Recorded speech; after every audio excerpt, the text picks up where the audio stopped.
Can we talk anymore?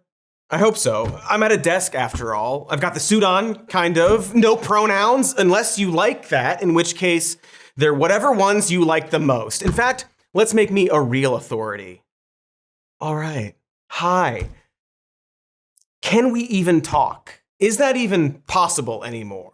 24-hour cable news and its hyper-partisanization has seeped into all aspects of the media and internet, and more importantly, social media, which brings on a whole new set of communication problems like parasocial relationships, algorithms chasing our attention and heightening negative emotions, bad actors and partisan political operatives, isolation and atomization, and tribalism exacerbated by the pandemic, bots from all kinds of places for all kinds of reasons, misinformation from bots and humans alike, stories being forgotten too quickly, the boring culture war, all the polarization, and like it or not, a lot of our representatives, officials, media, and billionaires do discourse on specifically Twitter. And then one of those billionaires bought it and created a monetary incentive for posting and getting attention. The most attention gets you more money, you see. That'll fix it. Oh, also another of those Twitter billionaires is the president and has his own social media site he also communicates on. So, can we even, talk to each other effectively about anything, let alone a tragedy? I don't know. So, what's in the news? About 3 weeks ago, from when this episode comes out, a teen boy in Colorado shot 2 classmates before killing himself. The shooter had been radicalized online by white supremacist propaganda, which is so often the case. In fact, snoozers, school shooting is so often the case that on that same day, there was another one. The assassination of political activist and conservative podcaster Charlie Kirk while he was speaking at Utah Valley University. It's on camera. It is a horrific tragedy for his family and friends and fans, and anyone who thinks the wanton acts of gun violence in this country are a tragedy. It's fucked up that he died like that. It's fucked up that people were there. It's fucked up that it happened when he was in the middle of talking about gun violence for a YouTube short. It's fucked up that millions of people saw it happen on the same day there was another separate school shooting. How do we even talk about that? Can we? Kirk was, in the most unbiased news language, a right-wing libertarian influencer kind of guy with some inflammatory opinions on various social and political issues. He obviously did not deserve to die for those opinions, even were one to think them to be bad opinions. This divisive figure wasn't just murdered, but murdered in front of the entire internet and in graphic, disturbing detail. And then everyone went on those horrible social media sites I described immediately and began to express their thoughts and feelings and conspiracies. Those people interacted with others who perhaps had opposing thoughts and feelings and conspiracies. This was all bad. Aside from the specific politics, there's a certain psychic damage one takes from years of seeing these horrors happen. And with the advancement of the internet, we now have to see them vividly and live, and everyone reacts publicly, emotionally, and in real time. And we will certainly talk about what those various reactions were.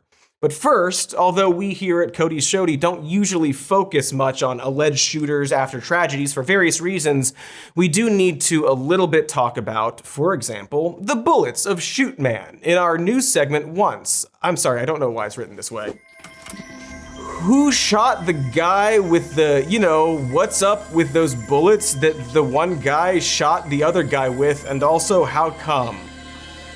Did the graphic at least look good? Well, that sucks. So with mass and school shootings, no matter the specific ideology or motive, there's often this veil of terminally online meme rot with these shooters. Such was the case with the Colorado shooter, though he was also groomed by Nazis online. He seemed to have a fascination with and fondness for mass shooters, as many often do. The Christchurch shooter wrote a bunch of memes and mass shooter names on his guns, for example. They're all losers, is my point. The bullet casings found from Kirk's killer were covered in ironic memes, though no evidence has pointed to an interest in mass shooters. If one were to believe the shooter's text containing a whole lot of details about motive and location and weapon, quote, "Remember how I was engraving bullets? The fucking messages are mostly a big meme." Ultimately, it seems like he had no concrete political ideology like Republican or Democrat, which is often the case, even with assassinations. The guy who shot Reagan did so to impress Jodie Foster. John Lennon's killer had that whole Catcher in the Rye stuff. Even JFK's assassin's motives are considered confusing and mysterious. There's usually a pattern of wanting fame as well, which is why we don't use mass shooters' names on this show. But like you probably knew I was talking about Oswald there. In the case of Kirk's killer, we do have a bit of a coherent motive given. Specifically, we have those texts where the shooter is directly asked why they did it, and his reply, quote, "I had enough of his hatred. Some hate can't be negotiated out." It's weird to quote the killer because I don't really like giving him attention, but those two sentences, the only stated motive he's given so far, will likely be cited for a long time. And it seems important to dig into who this person was because the right-wing and mainstream media narrative is going to be, to put it delicately, terrifying.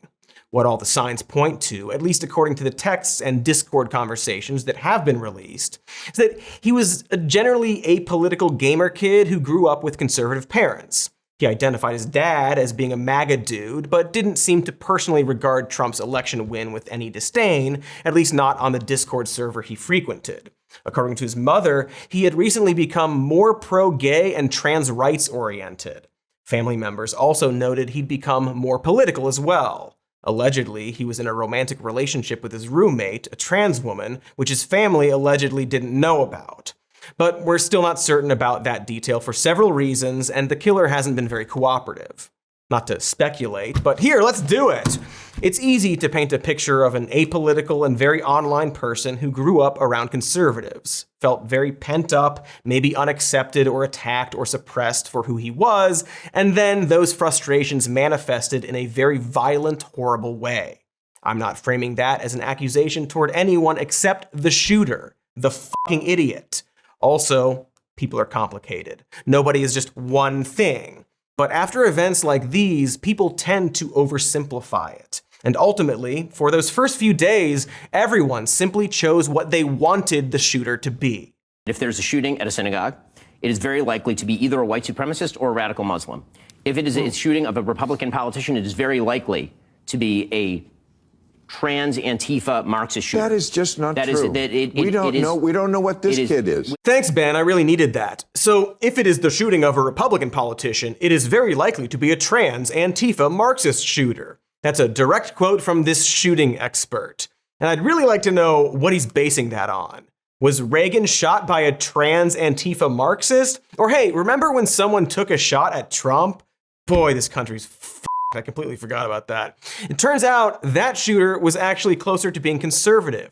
Not saying he was, mind you, but people who knew him said he was. And then later they found a social media account of his that was filled with anti-Semitic and anti-immigration comments. He seemed to have a wide range of potential targets, from Trump to generally the DNC to Kate Middleton. He chose Trump because he was in town that day. Point is that I have no idea who Ben is referring to here. Which trans/Antifa/Marxist fits his pattern? The only other example of a Republican politician being shot or being the victim of political violence is Steve Scalise in 2017. That shooter was left-wing. Also, a guy planned to shoot Brett Kavanaugh in 2022. So literally just like 1.5 examples from Ben, I guess. Literally all of the other targets are Democrats, dog. It sure seems like Ben is simply using the moment to point fingers at this blur of words he associates with his political rivals. A mirage he wants to broadcast to everybody of the violent left. You can see this tactic in stark detail in this old clip of current Secretary of Transportation Sean Duffy. Here, he mentions former Congresswoman Gabby Giffords, a mass shooting survivor who was shot by an anti-government, generally apolitical conspiracy theorist who didn't think women should be in positions of power. Maybe you can throw another one. I mean, look at Gabby Giffords. Look at Gabby Giffords, the Marxist who took her life.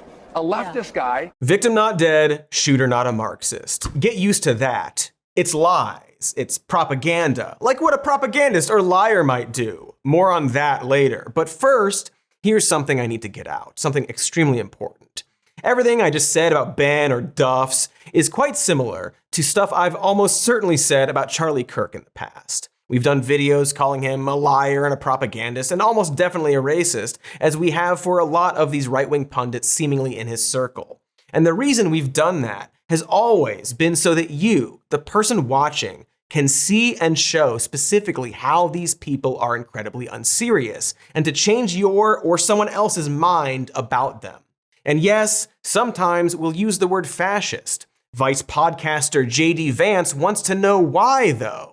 What is it that you want people to do when you call them Nazis? What is it that you want them to do when you call them fascists? What is the proper response when you say that Donald Trump and JD Vance and Charlie Kirk are threatening your safety? What do you expect people to do? I will answer that with sentences, but first, a question answer for JD. What does your boss mean? American politics today is between these far-left fascists led by Harris and her group. We have a fascist person running who's incompetent. She's a Marxist, communist, fascist, socialist. She's not actually a socialist. She's gone past that. Somebody's got to explain this woman. There's a radical left Marxist, communist, fascist. There is a new far-left fascism that demands absolute allegiance. It is the enemy from within, and they're very dangerous. They're Marxists and communists and fascists. No, they've done very bad things to this country. They are indeed the enemy from within. This is communist, this is Marxist, this is fascist. It's the enemy from within. That's a bigger enemy than China and Russia. She's a Marxist, she's a fascist. If Comrade Kamala Harris gets 4 more years, you will be living a full-blown banana republic ruled by an anarchy and a tyranny. They're scum. They're scum, and they want to take down our country. They are absolute garbage. He called half the country fascists on the 4th of July in one of those clips. But obviously, hypocrisy doesn't matter to these guys. They're fascists. So my sentence answer is, we don't use the word fascist because we wish harm on anybody. We use it because words mean things. And as we have explained before and will explain in more detail later, it is the correct word for Donald Trump and the movement around him. And we want people to understand that. We do not wish harm on any of them. Some of them are in my band. That's what I'm getting at. I actually don't feel like we need to defend ourselves here, but it's worth noting this in order to talk about why Charlie Kirk's murder was so horrifying and wrong.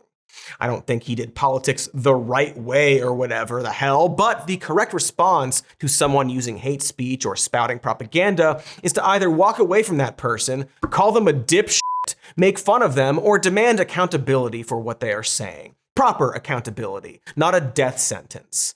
So in response to the shooter's alleged reason that some hate can't be negotiated out, I would say that, first of all, shut up, you stupid kid. You just assassinated a guy in front of hundreds of people. You don't know shit.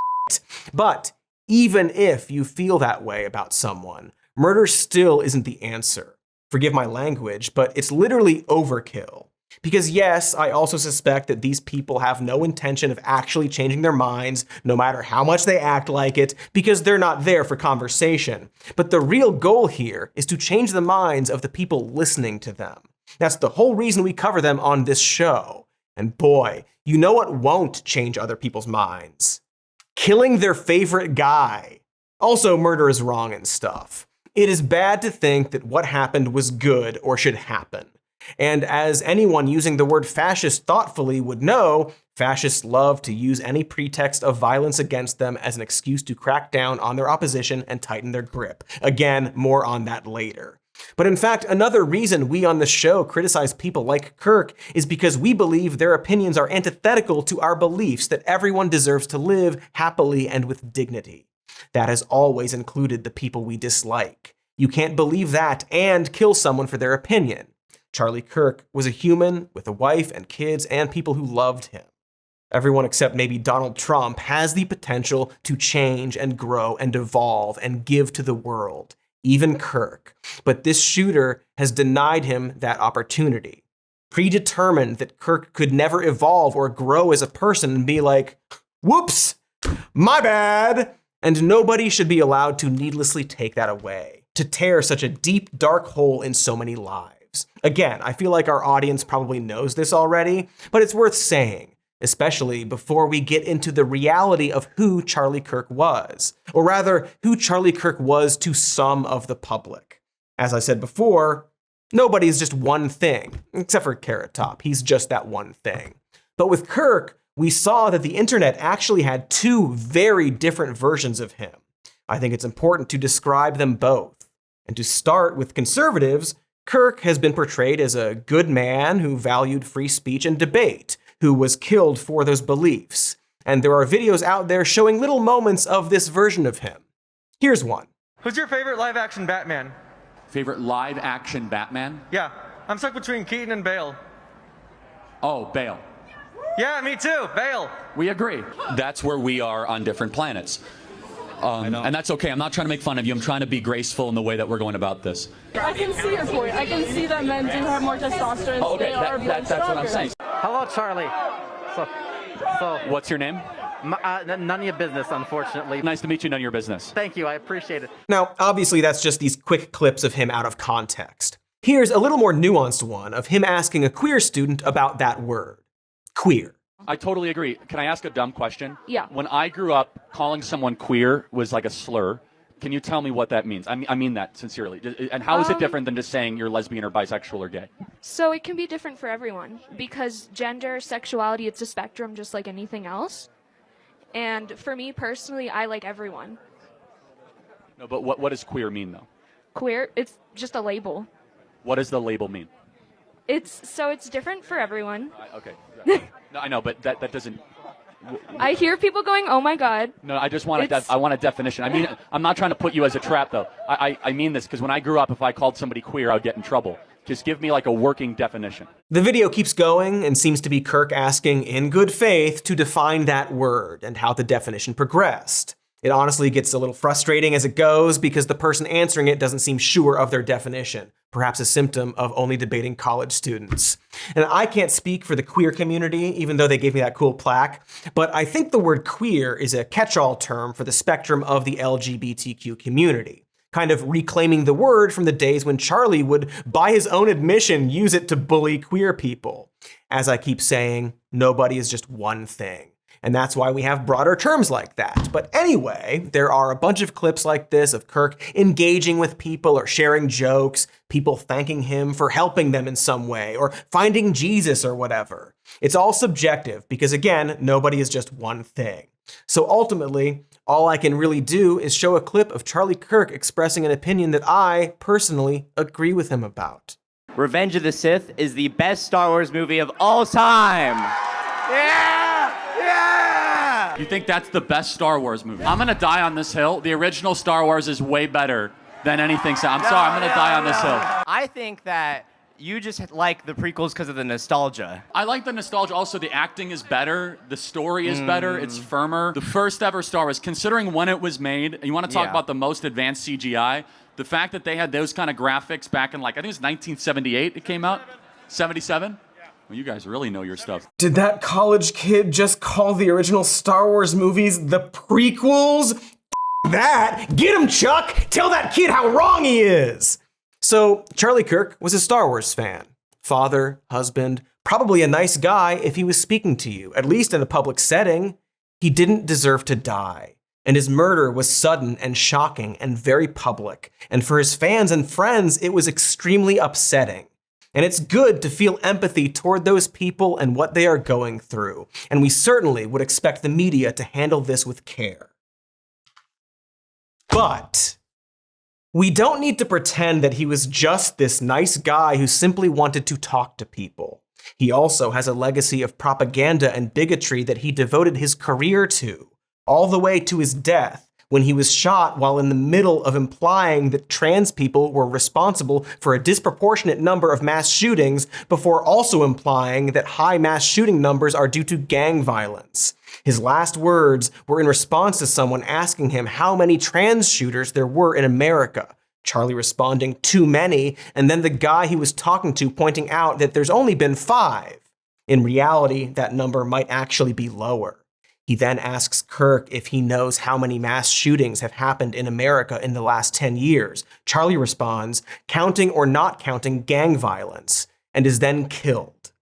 And I guess to answer that, 81-ish, maybe? It weirdly depends on where you look and how things are categorized. As for the number of trans shooters during that time, like 3 or 4. Again, it weirdly depends. According to the Violence Prevention Project, less than 1% of mass shooters have been trans, because it's only been a couple to a few.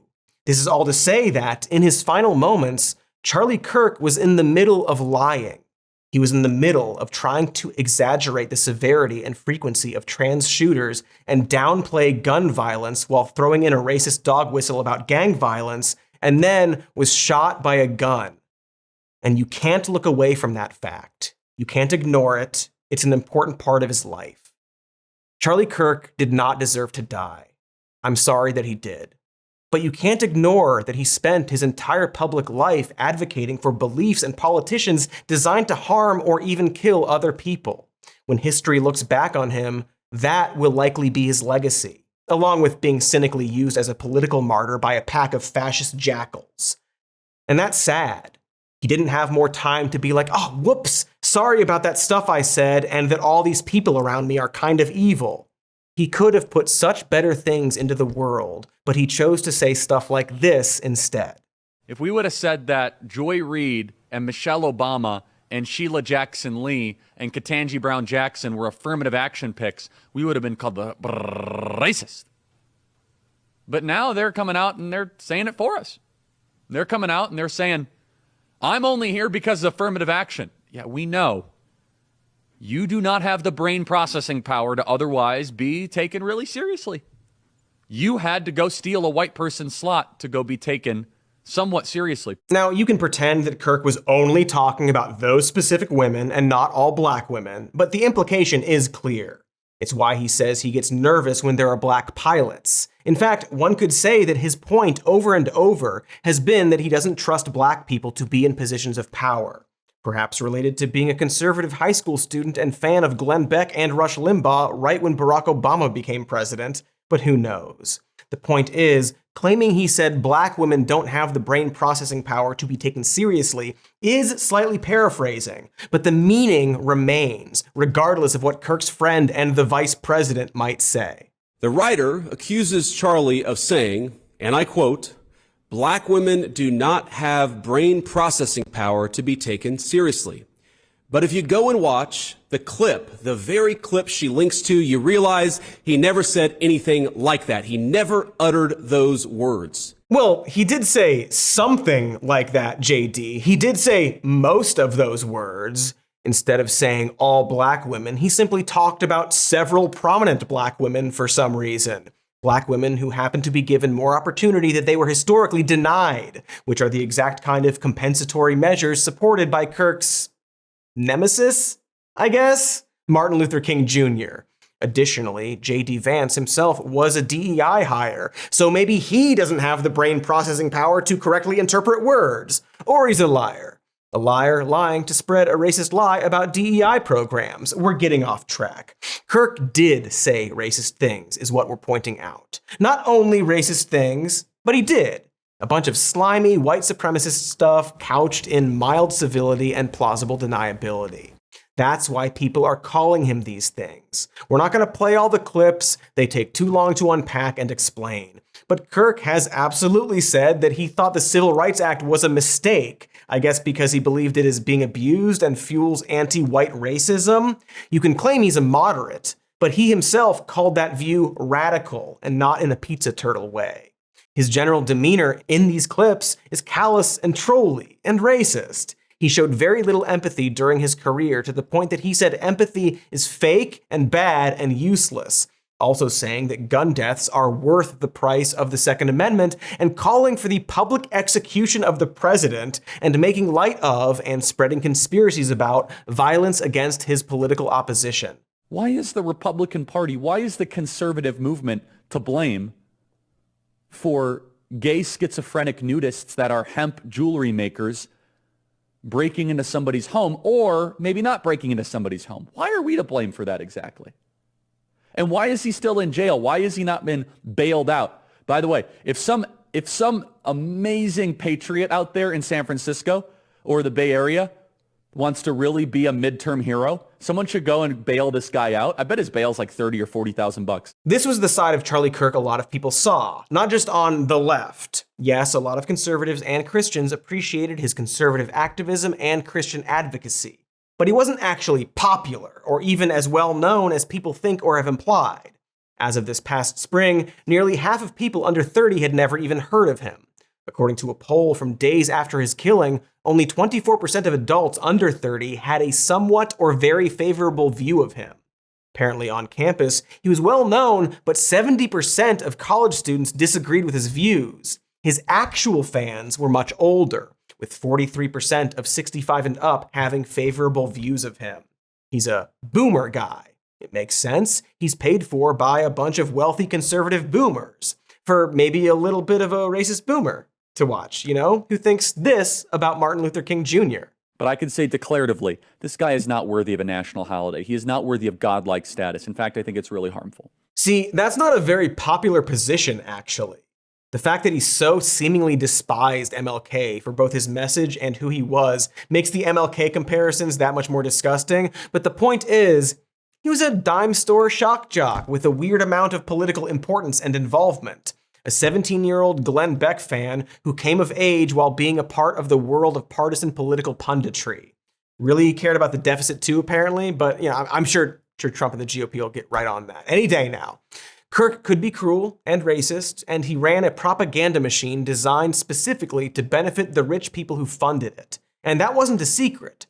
Listen to Vice President J.D. Vance eulogize him. He was a critical part of getting Donald Trump elected as president, getting me elected as vice president. And so much of our success over the last 7 months is due to his efforts, his staffing, his support, and his friendship. I don't think that I'm alone in saying that Charlie was the smartest political operative I ever met. A political operative who Vance personally credits with getting him and Trump elected. That isn't just a podcaster, that isn't a free speech advocate, that's the reality of who Charlie Kirk was. And it, for whatever reason, makes some people uncomfortable. This discomfort is expressed with phrases, he was just a guy willing to talk, he just had different opinions, and perhaps the most absurd, he was just a podcaster. They hate him like they hate you. They'll celebrate your murder too, just for having different opinions. Their friends, their family, their neighbors, that's how evil they are. And it's like, okay, calm down there. By the vice president's own admission, Charlie Kirk was a political tool used by the Republican Party, which currently runs the entire government. That's not a justification for violence against him, but rather it's pushing back on the idea that Charlie Kirk was just some guy who simply wanted healthy, honest debate in the marketplace of ideas. Because more specifically, Charles Entertainment Kirk was a political operative and partisan propagandist funded by wealthy right-wing codgers ever since he was a teenager. When he was 18, a 70-year-old businessman named Bill Montgomery saw him speak at a college, told him not to go to college, and gave him a bunch of money to start Turning Point USA to do pro-business propaganda at college students. To quote one of TPUSA's early donors, I was hearing my kids coming home with negativity toward free enterprise and positivity toward more regulation and economic controls. Charlie starts telling me his vision on how he wants to educate kids on why big government is dangerous and why free enterprise is one of the greatest systems ever devised. An early volunteer and eventual employee said they tried to talk about issues young people cared about, surveillance and free speech, in order to get them interested so they could then be introduced to free market pro-business principles. Propaganda. Over the years of building his conservative political activism organization, Kirk was funded by millionaires like Foster Friess. One of the TPUSA board members would be Supreme Court Justice Clarence Thomas's wife, and a key advisor would be the president and CEO of an oil lobbying firm. One of Turning Point's big projects is Professor Watch List, a McCarthyite free speech chilling website that targets whomever they deem radical or anti-American, etc. As Turning Point and Kirk's profiles grew, he became so integrated into the Republican Party and government that he and his organization were partially blamed by Trump insiders as the reason for Trump's 2020 loss, having worked closely with Trump's then senior advisor and now still son-in-law, Jared Kushner. Though Trump's loss was probably due to many other things, perhaps Kirk still felt guilty, which is why he proudly announced that he was sending 80 buses full of people to Trump's Stop the Steal rally / attempted coup. Kirk remained so integrated in the government that in his own words, he's the one who pushed for J.D. Vance to be the VP pick. I assume because of his friend Peter Thiel, who I hear is really concerned about surveillance, issues young people care about. Kirk was so integrated in the government that when he was debating someone and they said that they were called the N-word and threatened on several occasions by MAGA guys on campus, Charlie told them he didn't believe them and they were lying because they didn't report it to anybody, and then he yelled at them and said they had to prove it by going to the authorities right then, which he would personally do because he's friends with their governor and senator. I think you're completely making this whole thing up. I think you are a complete liar. Because I am now giving you an opportunity to report this at the I will bring this to Linda McMahon, the head of the Department of Education, the federal government. I will make sure these people are arrested by Kash Patel, the head of the FBI. And you'll say, oh, I'll think about it. Because you're making this up. I'm now going to go to the University of Tennessee and tweet this and say, hey, this is a serious accusation. I want the governor to get involved, by the way. Okay. The governor's get involved. I'm going to call Marsha Blackburn. I'm now going to call Big Haggerty. I know all these people, and we're going to find out really quickly if you're telling the truth or not. I don't know if that student was telling the truth or not, but it's notable that instead of engaging with the premise, Kirk just said nuh-uh and wielded his bizarrely immense political power like a cudgel during a civil debate, mocking him with it, threatening him. In fact, this is going to become a very big issue. We're going to put this on social media because nowhere in America should you be allowed to go in front of a microphone with no evidence, no willingness to report, no likelihood to talk to police and say, oh, this happened to be at night, and ruin the reputation of half the country. Yeah, you can't just lie about half the country. Not like my good friends, the president and vice president of the country. None of this is to justify the horror, obviously. We've made that clear. I'm saying it too much. But just a podcaster? They hate him for having you or your neighbor's opinions. Get real.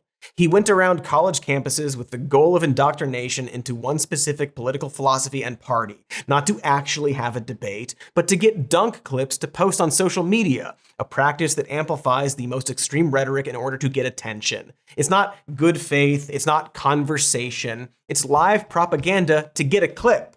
That is what he did. I'm not even saying that as an insult. That's just what he was. And he did not deserve to die for that. But there are a lot of people, perhaps LGBTQ people or people of color, or just people who aren't going to mourn him. And in fact, might callously celebrate it the same way people celebrate it when someone like Anita Bryant or Rush Limbaugh dies. Of course, those people weren't shot in the throat on camera for everyone to see. It's so f***ed up that happened. Unfortunately, we've normalized posting "Rest in piss, Henry Kissinger, piss person." We've normalized frequent gun violence, specifically at schools. We've normalized joking about tragedies from a distance via the internet. People like Kirk and his friend, the president's son, Donald Trump Jr., have normalized joking about and dismissing targeted political violence. Political activists and propagandists and politicians are almost definitionally divisive these days. So they're not going to be mourned by everybody or mourned in the same way as everybody, especially on the already negative and disconnected space that social media can be. The bots, the misinformation, all that stuff I mentioned at the beginning, everything happening instantly with everybody at once. In other words, everything's computer. Exactly, sir. It's such a huge part of the problem. We can't be normal anymore. And not in the "this is not normal" 2017 lib way, although that is still a serious problem. All the Trump stuff is not normal. Look it up, it's bad. But what I mean is, we can't talk normal with each other anymore. I'm specifically talking about how so much of public communication these days is the exchanging of content and dunks and people posting immediate thoughts in real time. Discourse between much of the political and business and media class happens on Twitter. People post on TikTok or Instagram. They live stream in real time. People comment, etc. You know, you've been. It all happens right away. Today, you might have a bad or stupid opinion and post it for literally any and everybody to see as soon as you think of it. But in the before times, you might first tell your friend or a family member, maybe to a table full of people. They'd say, "That's silly," or "I agree," or "That opinion makes me feel angry or hurt," and you would talk about it a little bit. If a public figure was shot, you'd read about it in the news, and maybe you'd make a crass comment or tasteless joke, and your sweetie would say, "Oh, Harold, you can't say stuff like that." Maybe the next day you'd comment, "Still, horrible thing to happen to a guy." You'd see on the news an interview with the shooter's family member, and your neighbor would be like, "Oh yeah, I saw that too. We have a shared reality." Now, however, it's everybody at once, right away.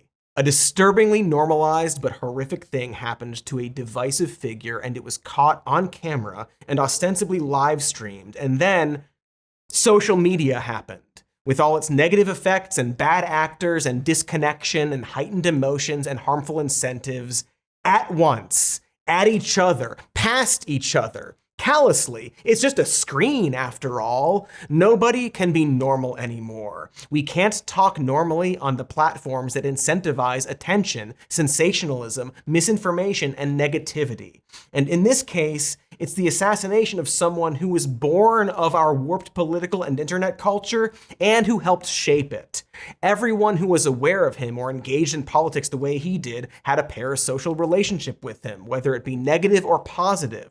For some people, it was even a spiritual relationship. For others, it was just from seeing Kirk's channel full of videos about him destroying or owning the lefty queers or whatever. Nobody gets to process or grieve properly when something up happens. Discourse is fried. Everyone hates each other. And unfortunately, some of the people who struggle the most with all of this are in the current regime. Some were allegedly this guy's best buddy, and instead of mourning properly or being normal, they're scrolling and seeing all the mean things everyone's posting. And what I'm really trying to say here is, what a horrific thing to happen.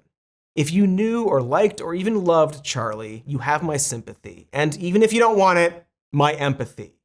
I'm sorry a bunch of people online said your friend sucked. But that doesn't mean you get to kill everybody, you guys. Like, whoa, slow down there, all right? Okay, well, we are gonna come back and we'll talk about the very normal reaction from the Republican Party and media and government. Important note, all advertisers for this episode agree with every single thing we've said so far and will say. Hi, everyone. You know, when I started this show, it seemed like I had to figure it all out on my own. Scripts, setup, filming schedule, lighting, prosthetics, and facial hair to make me look like the character of Cody Johnston that I had just created. It was honestly just so overwhelming. And finding the right tool to help get everything except your flannel wardrobe in place can make all the difference. For millions of businesses, that tool is Shopify.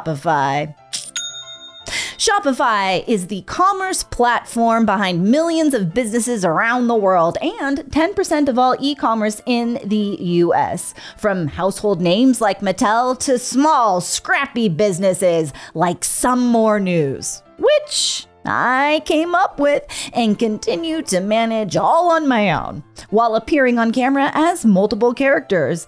They can help you with your own designed studio, content creation, email, and social media campaigns, even managing inventory and shipping. With all that stuff off my plate, I have more time to focus on getting into character as Cody, Warmbo, the Title Monkey, or that other guy on the show. I can't keep track of them all.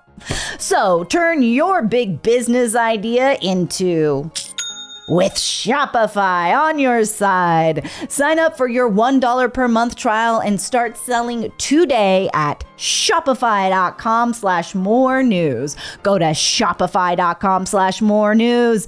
Now maybe I'll try to come up with a different character. Something that I've never tried before. It could be a bearded white man. Okay, yes. The possibilities are endless. Shopify.com/more news. Welcome back to Our Advertisers Present Cody's thoughts on that political assassination. We were talking about f***ed up things, so let's keep that going. After the controversial figure Charlie Kirk was shot on camera for everybody to see, some people online said some nasty things about it. So in response, there's like this weird forced national mandate that everyone has to grieve Charlie Kirk, a guy that only a little over 50% of people were even somewhat familiar with. It's gotten weird and dark. They're proposing a statue for him in Florida. Look at it. Look at the AI slop. He's got a fucking mic in his hand and you can sit down and debate him, I guess. In fact, a bill in Oklahoma wants to force every college campus to have these statues. Also in Oklahoma, they're gonna start integrating Turning Point USA chapters into all high schools in the state. So like an explicit right-wing political activist group, an ideological witch hunter that encourages a culture of hyper-partisan online punditry and has close ties to multiple arms and key figures of the US government in all high schools in Oklahoma.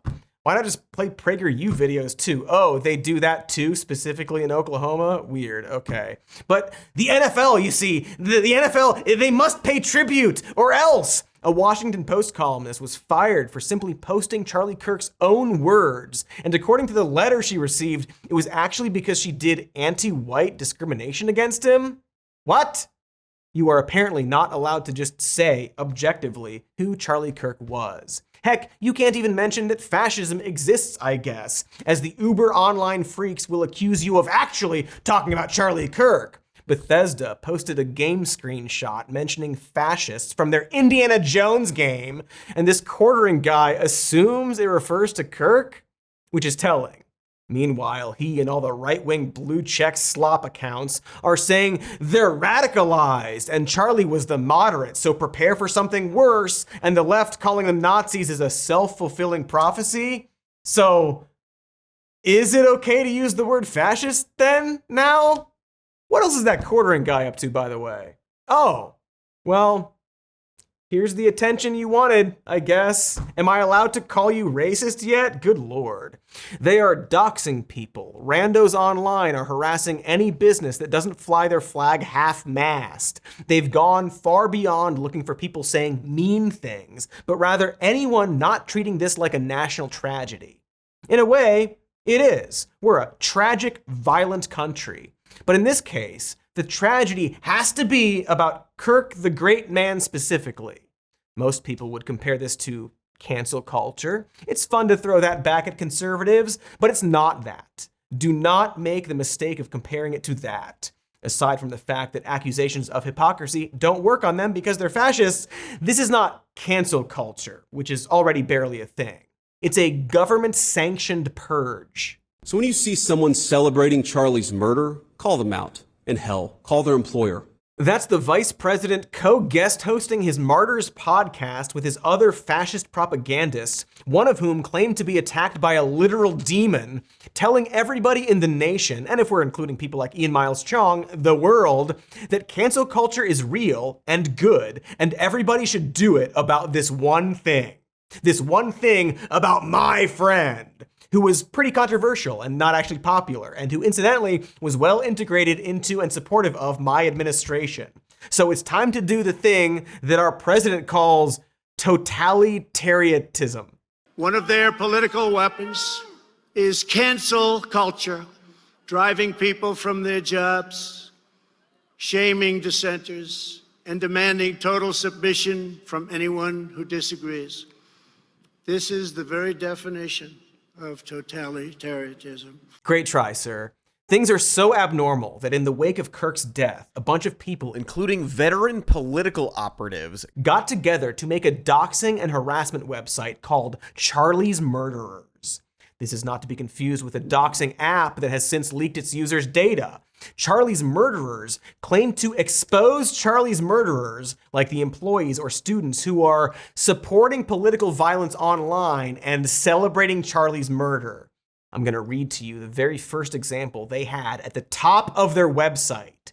This is a post from someone named Rachel, one of Charlie's murderers, apparently. Here's what one of Charlie's murderers had to say. Terrified to think of how far-right fans of Kirk, aching for more violence, could very well turn this into an even more radicalizing moment. Will they now believe their fears have been proven right and feel they have a right to retaliate regardless of who actually was behind the initial shooting? Wow, good point. She quote tweeted her initial post, adding, "I don't believe violence is ever the answer. It just makes everything worse. That was my point with this post. I don't want to live in a world where this is how we resolve disagreements. This event risks bringing that world closer to reality. I hope Charlie survives." End of quote. From one of Charlie's murderers supporting political violence and celebrating Charlie's murder? If that doesn't give the whole thing away, I don't know what does. That was their first example. They are purposefully conflating any criticism, or in many cases defense, of Charlie with the actions of the one guy who murdered him. It's so dangerous and f***ed up, and as we'll discuss a little later, it's a tactic used by the current administration. Side note, that site has since taken down all of their posts and changed the name to the Charlie Kirk Data Foundation on account of, we have to assume, not wanting to get sued into oblivion. Meanwhile, it's not just a government-sanctioned purge, it's a government purge. Jimmy Kimmel was pulled off the air for making extremely light and expected comments about how the administration reacted to Kirk's death. You may see people lie and claim that Kimmel said anything about Kirk himself, which he did not, or that he said the shooter was MAGA, which he did not. He correctly stated that many in MAGA world, and in fact, King MAGA himself, immediately tried to prove the shooter was a radical trans lefty and not a right-winger. Regardless, this too wasn't cancel culture. There wasn't a huge mob of people demanding he get fired. There wasn't even really time for people to get outraged. Since then, Kimmel has been brought back on the air, which changes nothing about the reason he was suspended in the first place. And that reason is this. But frankly, when you see stuff like this, I mean, look, we can do this the easy way or the hard way. These companies can find ways to change conduct, to take action, frankly, on Kimmel, or, there's going to be additional work for the FCC ahead. That's our FCC chair, Brendan Carr, threatening to revoke ABC's license if it didn't pull the show off the air because he personally didn't like the thing he said. People can say it doesn't matter because he got back on the air, or because his ratings were bad, or because it was the private company's decision to make, or in our vice president's case. Look, I want to answer your question in good faith. What people will say is, well, didn't the FCC commissioner put a tweet out that said something bad? Well, compare that, the FCC commissioner making a joke on social media. What is the government action that the Trump administration has engaged in to kick Jimmy Kimmel or anybody else off the air? Zero. What government pressure have we brought to bear to tell people that they're not allowed to speak their mind? Zero. We believe in free speech in the Trump administration. We are fighting every single day to protect it. In good faith, a lie.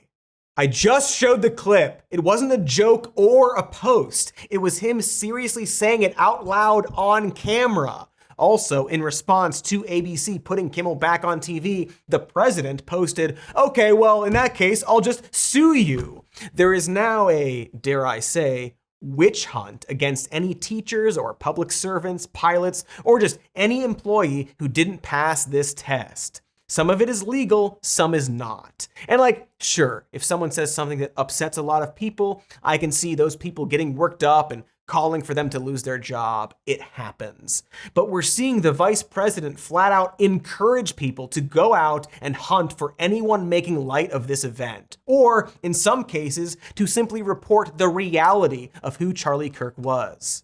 There is no unity with the people who celebrate Charlie Kirk's assassination. And there is no unity with the people who fund these articles, who pay the salaries of these terrorist sympathizers, who argue that Charlie Kirk, a loving husband and father, deserved a shot to the neck because he spoke words with which they disagree. Now, you might be wondering what article JD is referring to there. From what I can tell, it's one of the articles put out by The Nation after Kirk's assassination. Probably this one, which is specifically in response to all the people bending over backwards to honor or whitewash Kirk right after his death. If you're wondering, it does not say he deserved to be shot. But you know this because you know JD Vance is only a liar. The quote actually says the opposite. So instead of an only a liar now, like JD Vance, the vice president, if I were to directly quote the exact quote, the quote would be, quote, "I do not believe anyone should be murdered because of their views, but that is because I don't believe people should be murdered generally, regardless of who they are or what they've done." It also talks about all the horrible things Charlie Kirk said and supported. It's not nice to Kirk, but it's not terrorism. It's not justifying anything.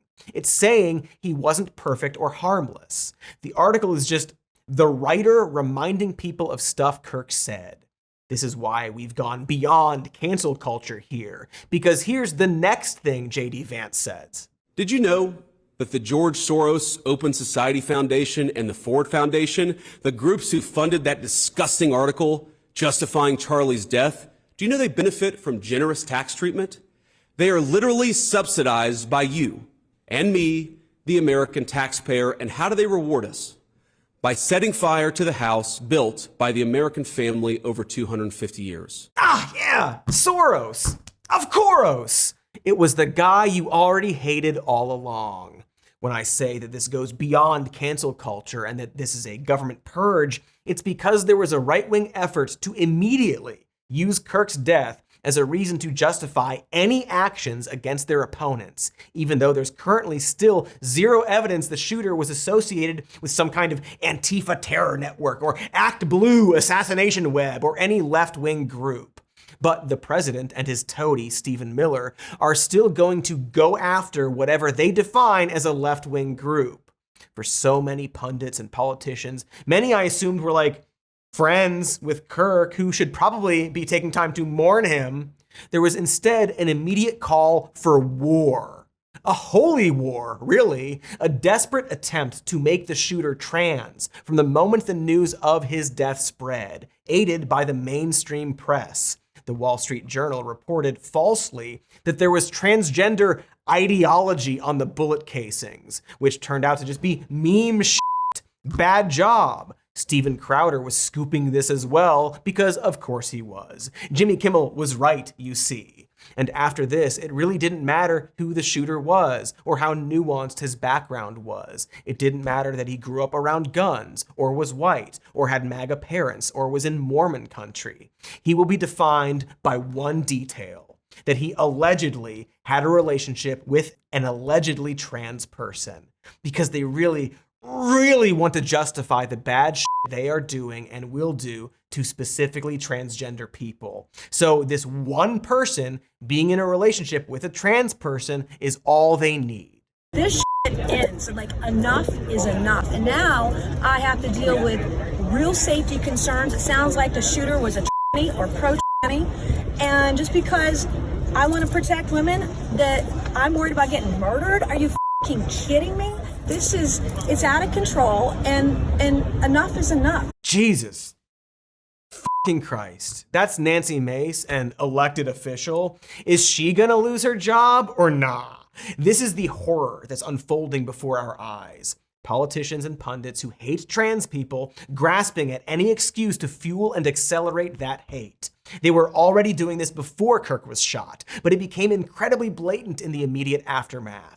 Just take a look at self-proclaimed theocratic fascist Matt Walsh's tweets. See Trump saying they're looking at trans terrorism. See the FBI looking to add gender ideology extremist to their nihilistic violent extremism category. After years of ignoring white supremacists shooting up churches and mosques, ignoring years of hate speech, they are now going to start cracking down on what they will call extremist ideology and hate speech. There's free speech, and then there's hate speech.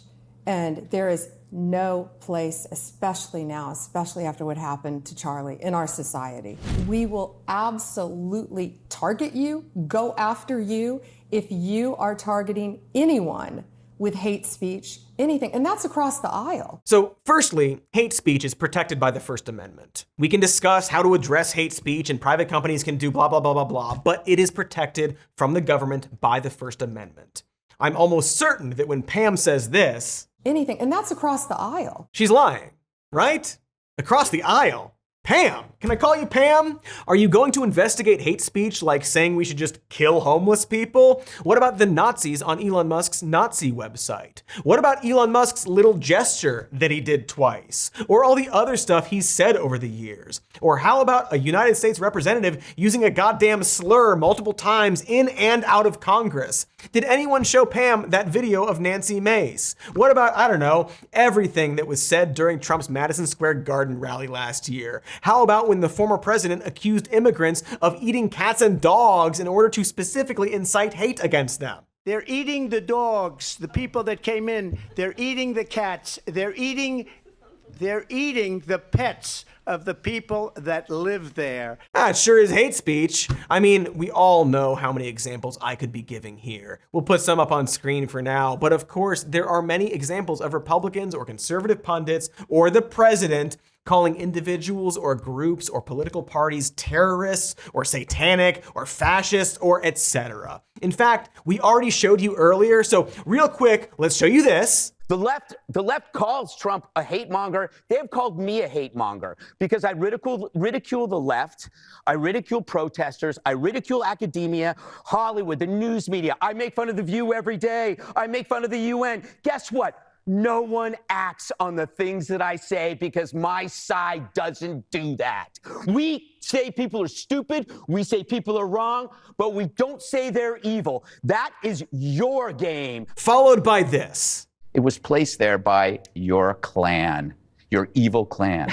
It's all one tangled web of evil. And the Dems, they chose evil. That means that all those pardons that he gave to some very bad people, very unpatriotic people, very evil people, grossly incompetent and evil, bad people too. These people are evil people. They are very evil, very sick people, that group. There were some brilliant people, but they're evil people and they're going to be brought down. You know, they're evil. Right. There are a lot of evil people. I don't know who you are, but only a very evil person would ask a question like that. Now they see how bad these people are. They're evil. They're sick.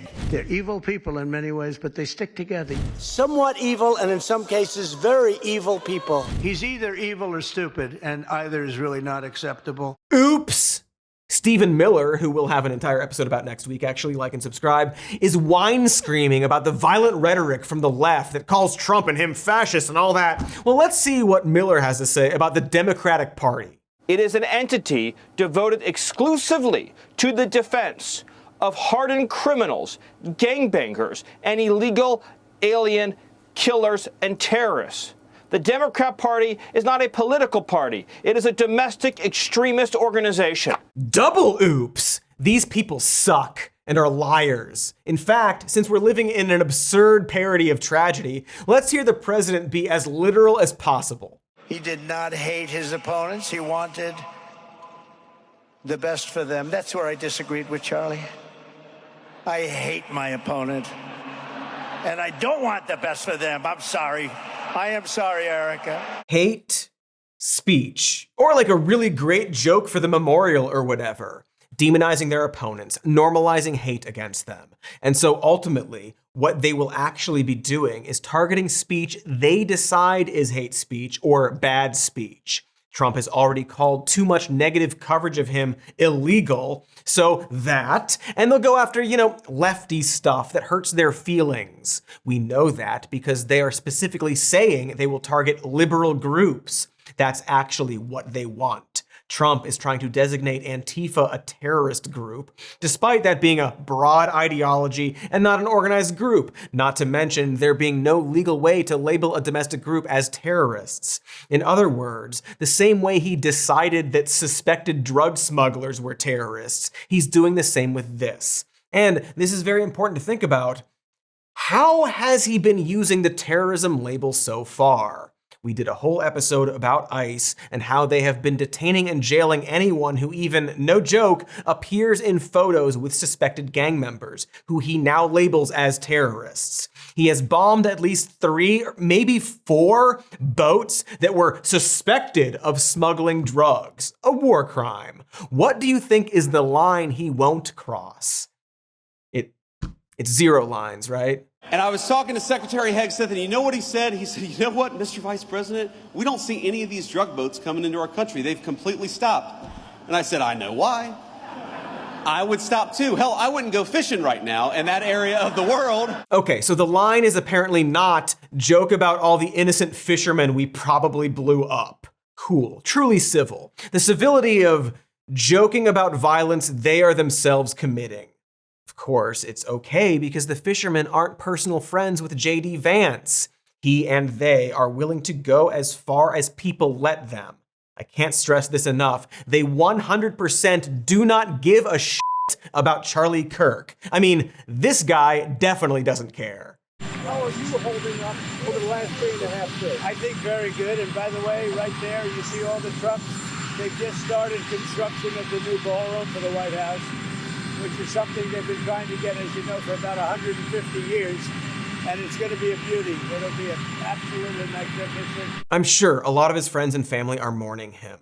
But for the people in charge, these Trump freaks, the fucking DOJ, they don't care. They don't care who killed him, but they do care that they can use him as their martyr and cudgel against their political enemies, i.e. half the country.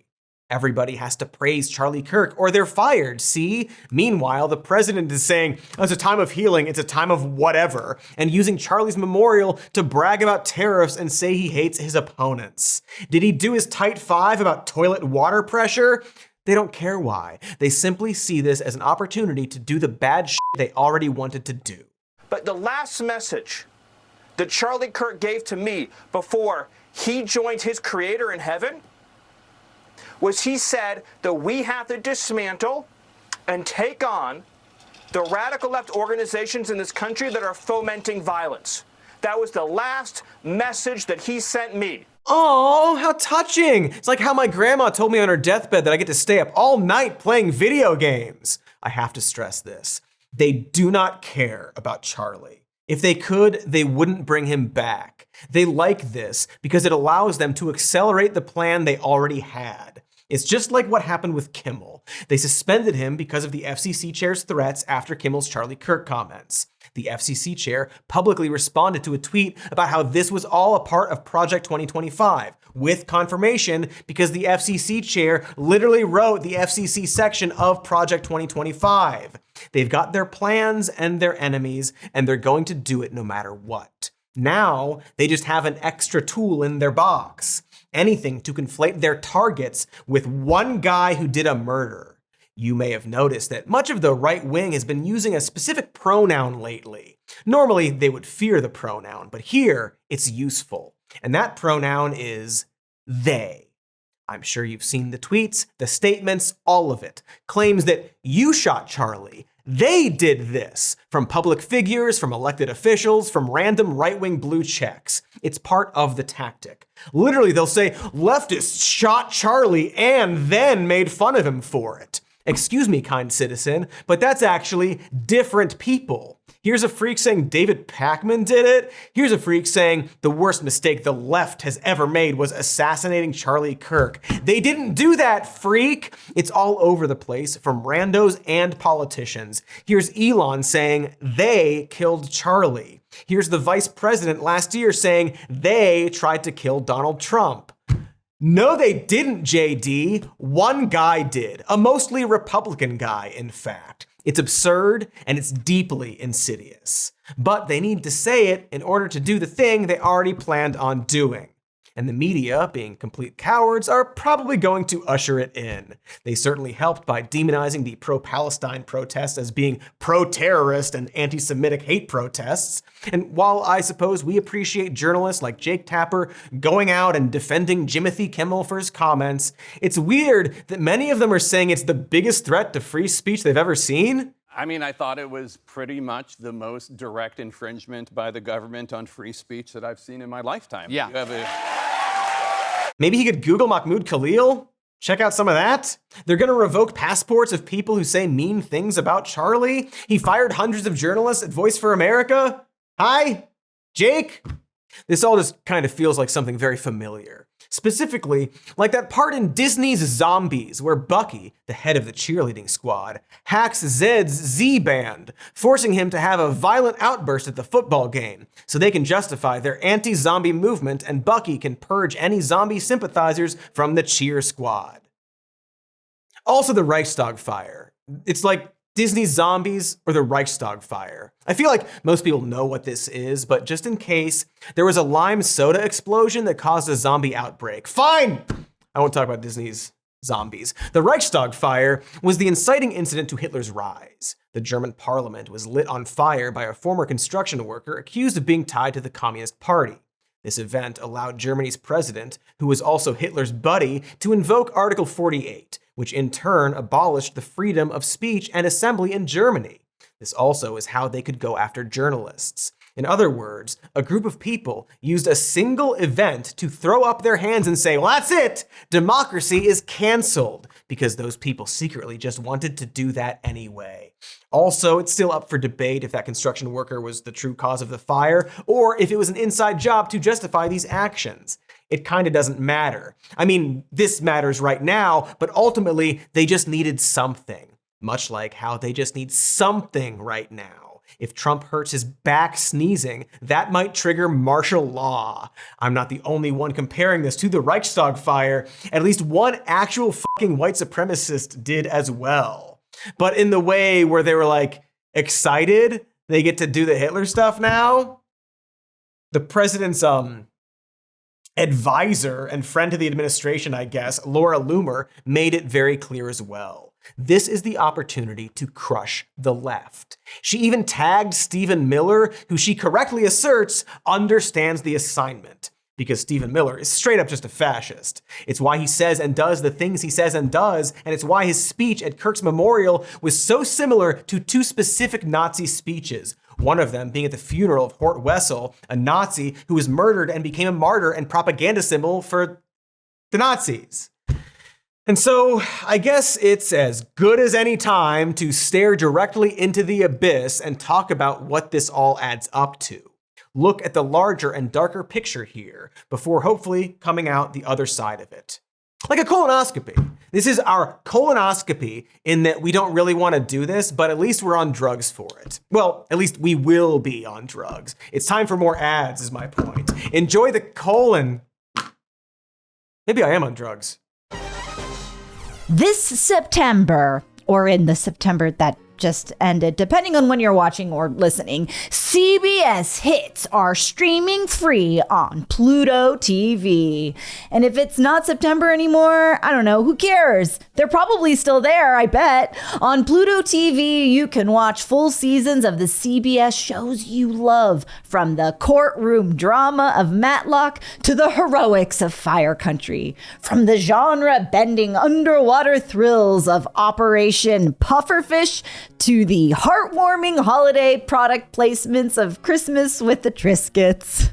Go back to where it all began in NCIS Origins, or watch the hilarious Hauntings of Ghosts, from the 8-part docuseries Bladder Hunters to the classic infomercial spinoff Floby, the animated series, from the historical biopic Sign Your Name, the John Hancock story, to the 80s musical jaunt Sign Your Name, the Terrence Trent D'Arby story, all for free.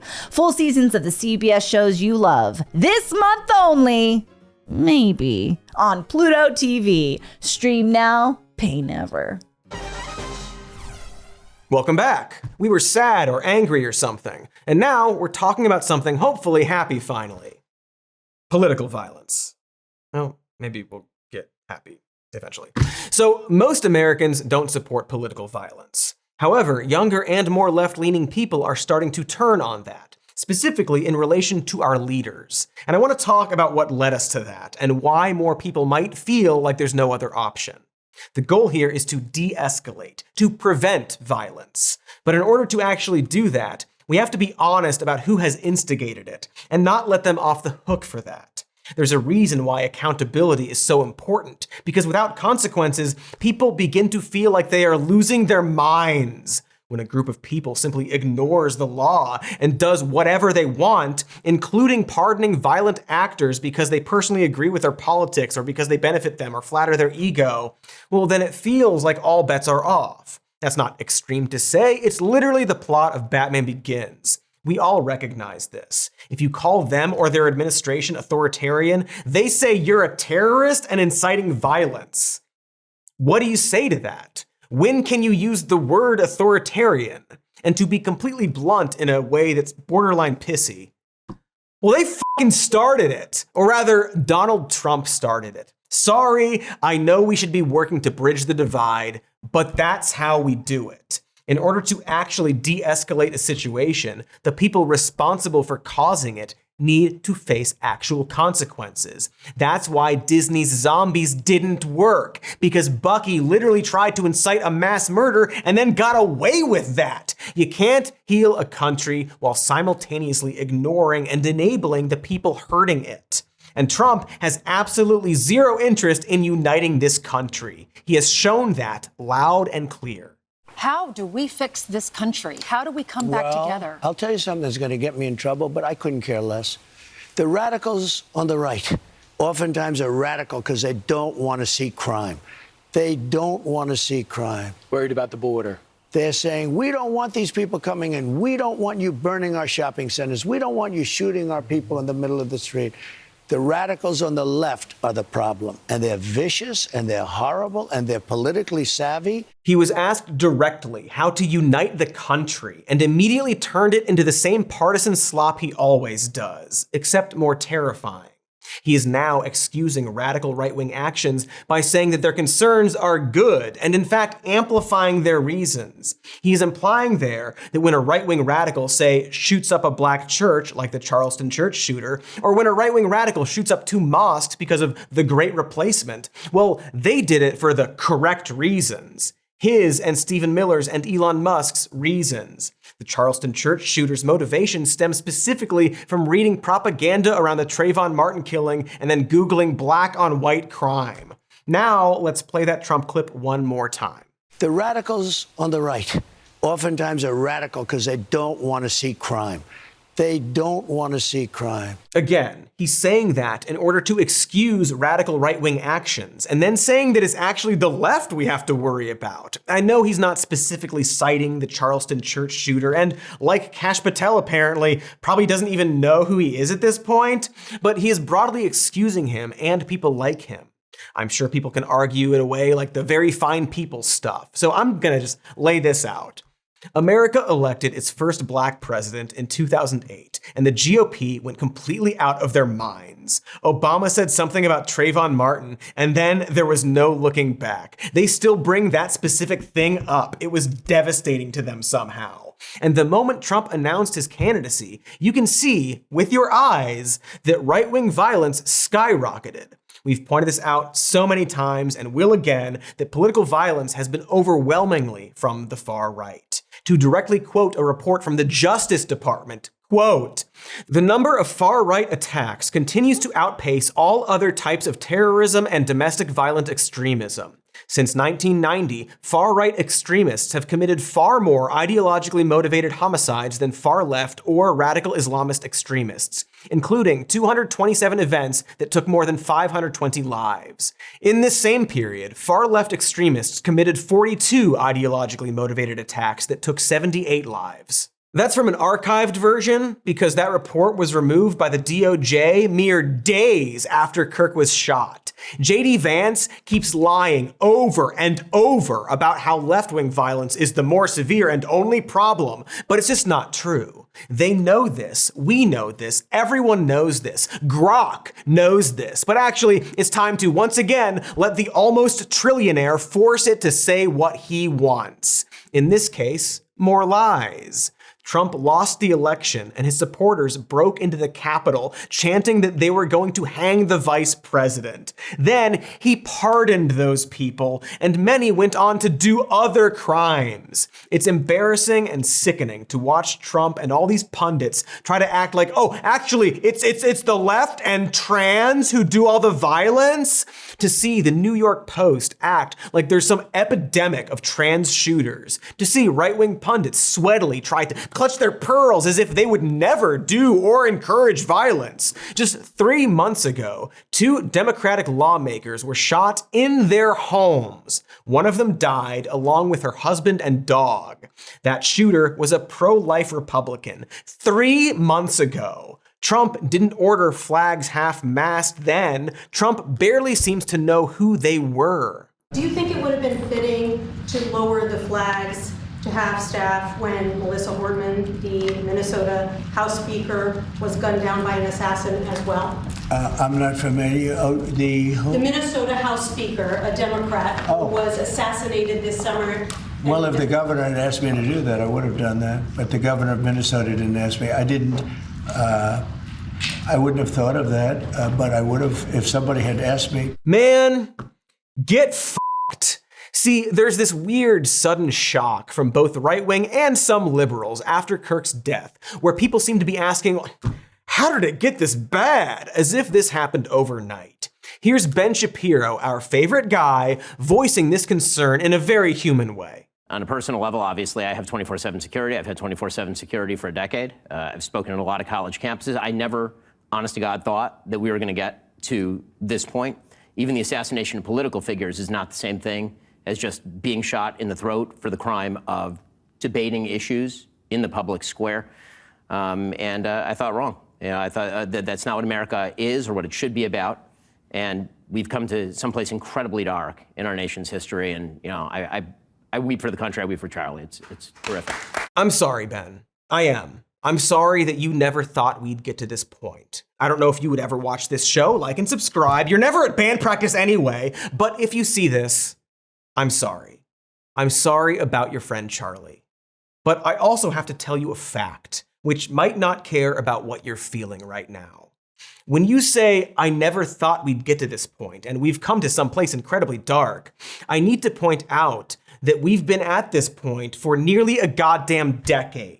In a recent interview with Ezra Klein, you lamented that in a lot of ways, the GOP has become a party of grievance, correct, and President Trump is post-ideological, and that the right has become sort of a repository for anti-left feeling. Again, right on the money. Very funny to just admit your party is all about feelings now. But Ben, since I have known about you, you have been selling leftist tears tumblers. You continue to sell them. What did you think tears were? Doubly hilarious is that years earlier, in a conversation with the same Ezra Klein, he brought up the leftist tears tumblers and suggested maybe it sends an unhelpful message. But Ben, you brushed it off. You've even admitted that this is all Trump's fault, actually, by the way. Back in 2018, Ben was on Bill Maher and said, while he didn't vote for Trump in 2016, Trump winning officially broke the social fabric. So now he was free to vote for him. You can just say and do whatever now. Social fabric busted. But now you're surprised years later when things have gotten so much worse? Who's the president again? Ben, did you think he'd break the social fabric once and just stop there? No more fabric for him to rip apart, right? Like, did you think those were happy tears you were wanting to drink? Ben, do you remember when a man shot up a mosque back in 2017 and specifically said his motive was anti-immigration and he was a fan of Donald Trump? And more specifically, we learned that in the month leading up to the shooting, he had checked your Twitter, Ben Shapiro's Twitter, 93 times. 6 people died. And the shooter closely followed the accounts of Laura Ingraham, David Duke, Mike Cernovich, Richard Spencer, and most of all, Ben Shapiro. Ben, hi. Was that not an I never thought we'd get to this point situation for you?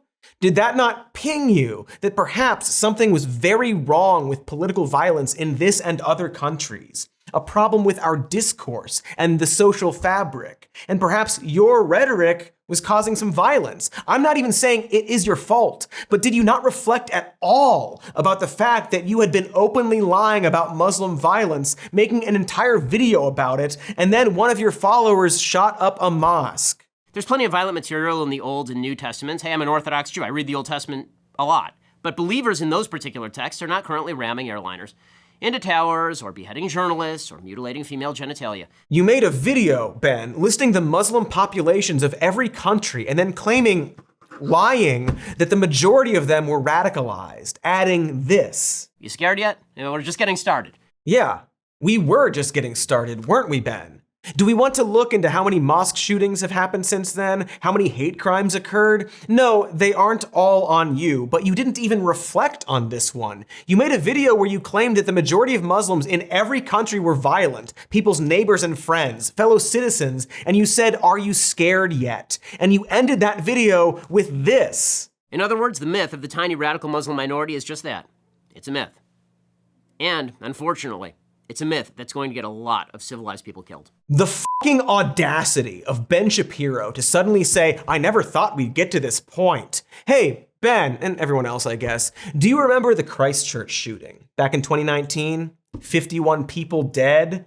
The right-wing shooter's manifesto and weapons were, of course, dripping with internet-poisoned irony and shitposts, as was and is the stupid trend at the time.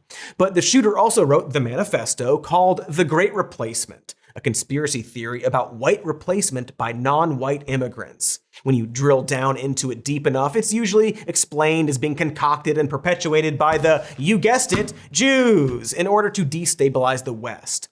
But it takes on various forms on a spectrum of extremity. White genocide, you will not replace us, all that. You may have even seen Elon Musk tweet about it. Now, we obviously don't normally do this on the Shody, but I'm going to read to you a passage from that Great Replacement manifesto. The Great Replacement strategy, which is well underway every single day in our southern border, is a strategy to replace white rural America with something different. They hate those of you that live in rural and small America. They hate those of you that own land and have guns and believe in a better country. And they have a plan to try and get rid of you. You believe in God, country, family, faith, and freedom. And they won't stop until you and your children and your children's children are eliminated. Oh no, wait, that was Charlie, 5 years after the Christchurch shooting.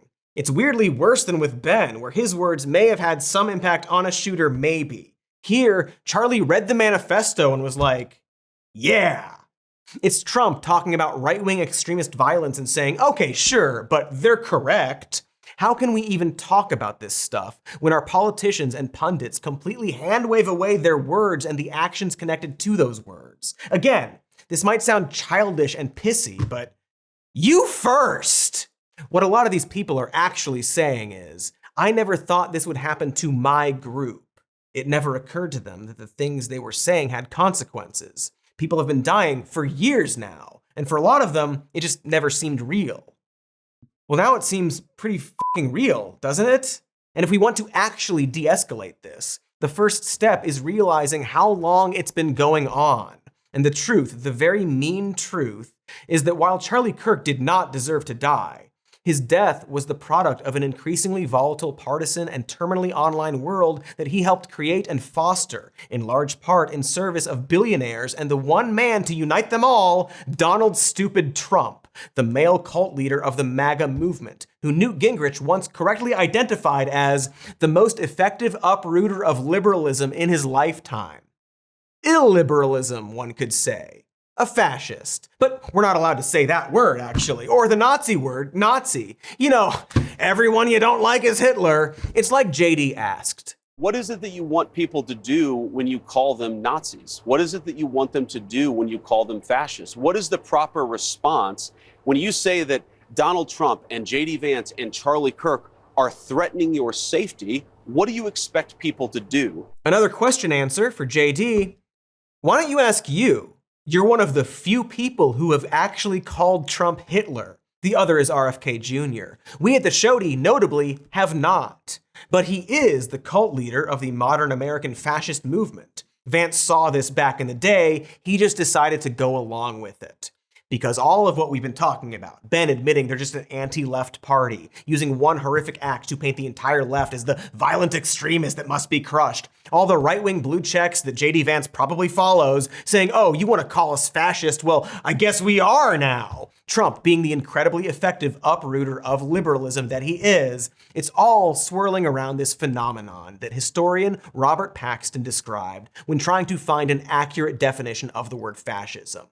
Dictatorship against the left amidst popular enthusiasm. That was the unexpected combination that fascism would manage to put together one short generation later. And that is what this is, or at least what it's trying to be. An attempted dictatorship against the left. Sometimes they just say it out loud. We've actually done many episodes on the different tenets of fascism and the definition and similarities and all of that. Historians have too. There are many. One of them is, surprise, how they treat and demonize and target trans people. In fact, someone once asked Kirk about this, citing the Nazis' first book burning and destruction of Germany's first trans health clinic. And you'll never guess what the response was. Do you have a dog? I do have a dog. So did Hitler. Are you a Nazi? Oh my goodness. You have a dog and so did Hitler. Got him! No need to consider similar targets of political movements. He had a dog. Selective populism, a cult surrounding a strongman, demonization of immigrants and other marginalized groups and the disabled and homeless, a fear of difference, an obsession with conspiracies, anti-intellectualism? Okay, but do you have a mustache? We think fascism is still the correct word here, is my point, even if it doesn't succeed and democracy and the Constitution hold strong. We also know that these kinds of horrific acts will just be used to their advantage and everybody else's detriment.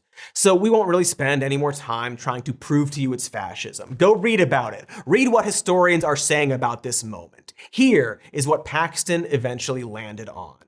Fascism may be defined as a form of political behavior marked by obsessive preoccupation with community decline, humiliation, or victimhood, and by compensatory cults of unity, energy, and purity, in which a mass-based party of committed nationalist militants, working in uneasy but effective collaboration with traditional elites, abandons democratic liberties and pursues with redemptive violence and without ethical or legal restraints goals of internal cleansing and external expansion. Luckily though, we have the internet now, so everything's worse and stupider. Rage is an industry now. Libs of TikTok makes a living scrolling through social media looking for things to be mad at. Sites like Surrounded are gamifying political discourse while giving platforms to people who, frankly, shouldn't be platformed. Every fucking pundit live streams themselves reading and then reacting to the news in real time with zero fact checking. And yeah, this has always kind of existed with politics, but now it's spilled out into the real world. We have the director of the FBI tweeting through the manhunt for Kirk's killer, posting about 2 false suspects for, I guess, the likes? The president making him sit on the arrest so he can reveal it on Fox News, saying a bullet was engraved with anti-ICE politics and it's a picture of a bullet with anti-ICE scrawled on it with a ballpoint pen.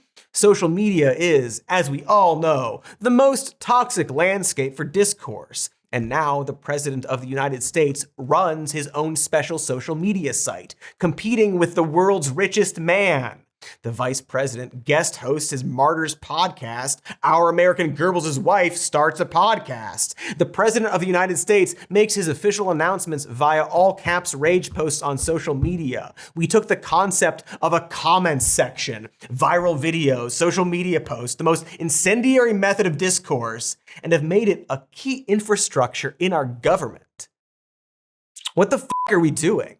How can we talk? And yes, our show is in this ecosystem, and we grapple with that fact every week. We spend a lot of time thinking about what we put into the world. Do they? Does Ben?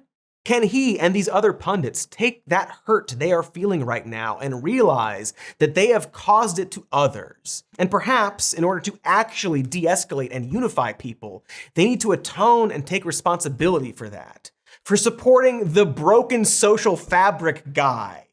And look at who is actually inciting most of the violence in this country. I'm guessing they'll just blame trans people and Gen Z libs, but maybe they could do the better thing. Maybe. Probably not. It's hard not to feel like we still have to go through the darkness in order to come out the other side. We've lived through political assassinations in the past, many in fact. Someone once shot the president in the head twice. We've endured assassinations. But can we endure what Trump is going to do in response to this one? We've seen the threats, we've seen some of the actions. Maybe the WWE-style memorial with all the Nazi speeches already went too far and turned people off. We don't know. Can we de-escalate? Can we endure Trump non-violently? Can we even talk? Not now, monkey. This isn't about you. What I can do is go back to this shooter, this person who, from what I can tell, was struggling with who they were in the environment they lived in, who clearly couldn't talk to anyone about those feelings, and who, frankly, was pretty f***ed up and terminally online. His brain seemingly melted by memes or love or whatever. And I think about this increasingly online world of people owning and destroying others and how it's seeping into our real world. The internet brain rot infecting the most powerful people in the country. And then I think of this news story about a pro-life activist lady who brought her kids to see Charlie Kirk and lost one of them during the shooting. And then later learned that her kid was helped by some young lib wearing a supposedly satanic shirt, and how she wished she could thank that woke college brat. Not her words, she was nicer. But my point is, those are two people who would have called each other terrible things on social media, having a real moment in the flesh world. She even notes that before the shooting, everyone was being really respectful of each other, besides having wildly different political views. And that's most people.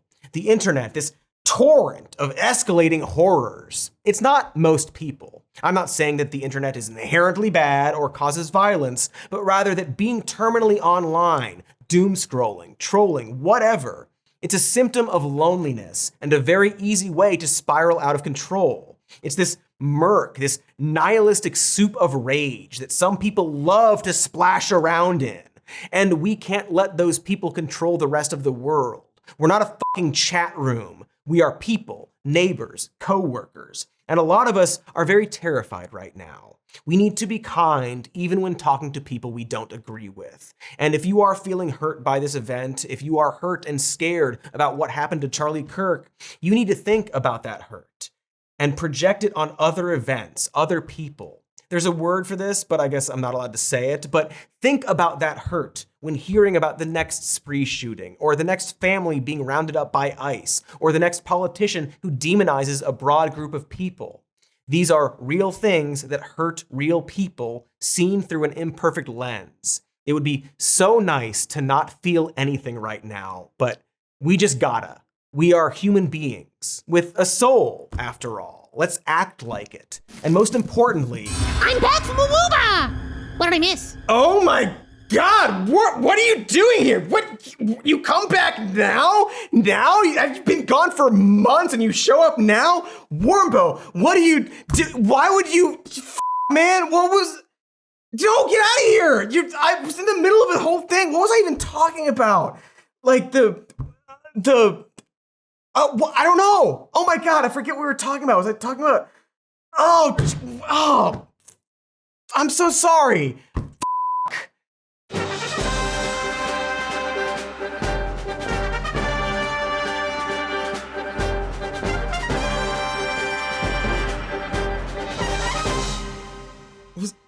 Was it talking about Warmbo? Was it like an hour and a half episode about Warmbo? I don't remember. Oh my God, it was, we gotta hear some news, I think I said. I didn't even say that this time. Warmbo, come back.